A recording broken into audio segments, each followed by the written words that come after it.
आज की कहानी है मोतीपुर की रहस्यमयी घंटी। भारत के एक शांत और सुनसान इलाके में एक छोटा सा गांव मोतीपुर था। यह गांव चारों तरफ से घने जंगलों से घिरा हुआ था और यहाँ के लोग बेहद परिश्रमी थे। इस गांव की एक खास बात थी कि यहाँ हर रात एक अजीब सी घंटी बजती थी।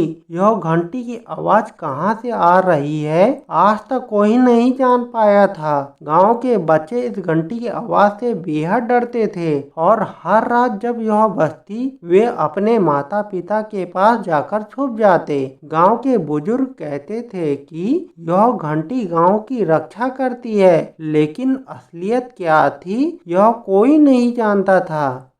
एक दिन गांव के मुखिया घनश्याम ने निश्चय किया कि वह इस रहस्यमयी घंटी की सच्चाई का पता लगाकर ही मानेगा। उसने गांव के सबसे बहादुर युवकों को इकट्ठा किया और जंगल की ओर चल पड़ा। घनश्याम और उसके साथी जब जंगल के गहरे हिस्से में पहुंचे तो उन्होंने देखा कि वहां एक पुराना और टूटा फूटा मंदिर था। मंदिर के अंदर एक प्राचीन घंटी लटकी हुई थी जो रात को खुद ब खुद बज रही थी। घनश्याम ने अपने साथियों से कहा, हमें इस घंटी को बजने से रोकना होगा, शायद यही हमारे गांव की मुसीबतों का कारण है। लेकिन जैसे ही उन्होंने घंटी को छूने की कोशिश की, एक तेज रोशनी फैली और घनश्याम और उसके साथी बेहोश हो गए।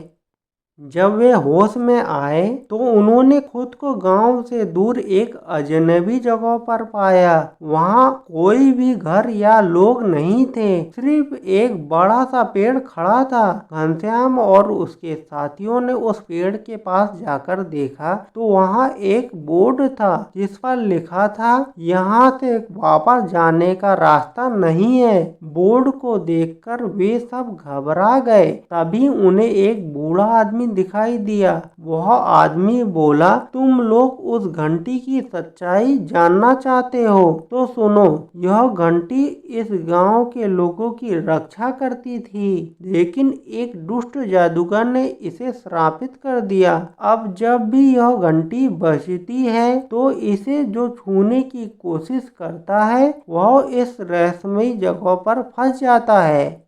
घनश्याम ने बूढ़े आदमी से पूछा, तो क्या हम यहाँ से कभी वापस नहीं जा सकते? बूढ़ा आदमी मुस्कुराया और बोला, एक ही रास्ता है, अगर तुम लोग उस जादूगर को हराकर घंटी को मुक्त कर दो तो तुम लोग यहाँ से वापस जा सकते हो। घनश्याम और उसके साथियों ने साहस दिखाते हुए उस जादूगर को ढूंढने का फैसला किया। उन्होंने बूढ़े आदमी से जादूगर के ठिकाने का पता पूछा और उसकी ओर बढ़ चले।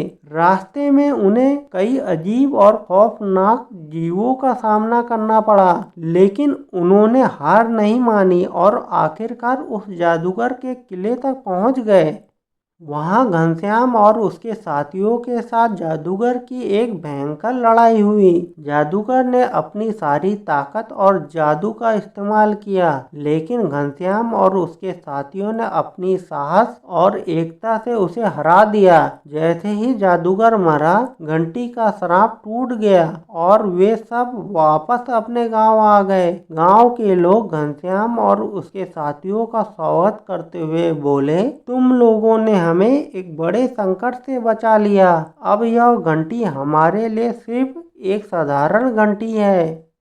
घनश्याम मुस्कुराया और बोला, यह सब हमारी एकता और साहस का परिणाम है। इस तरह मोतीपुर गांव एक बार फिर शांत और खुशहाल हो गया। गांव के लोग अब हर रात उस घंटी की आवाज सुनकर डरते नहीं थे, बल्कि उसे अपने साहस और एकता की निशानी मानते थे। अगर मेरी कहानी आपको पसंद आई है तो मेरे चैनल RS स्टोरी को लाइक करिए, सब्सक्राइब करिए तथा बेल आइकन में क्लिक करिए। धन्यवाद।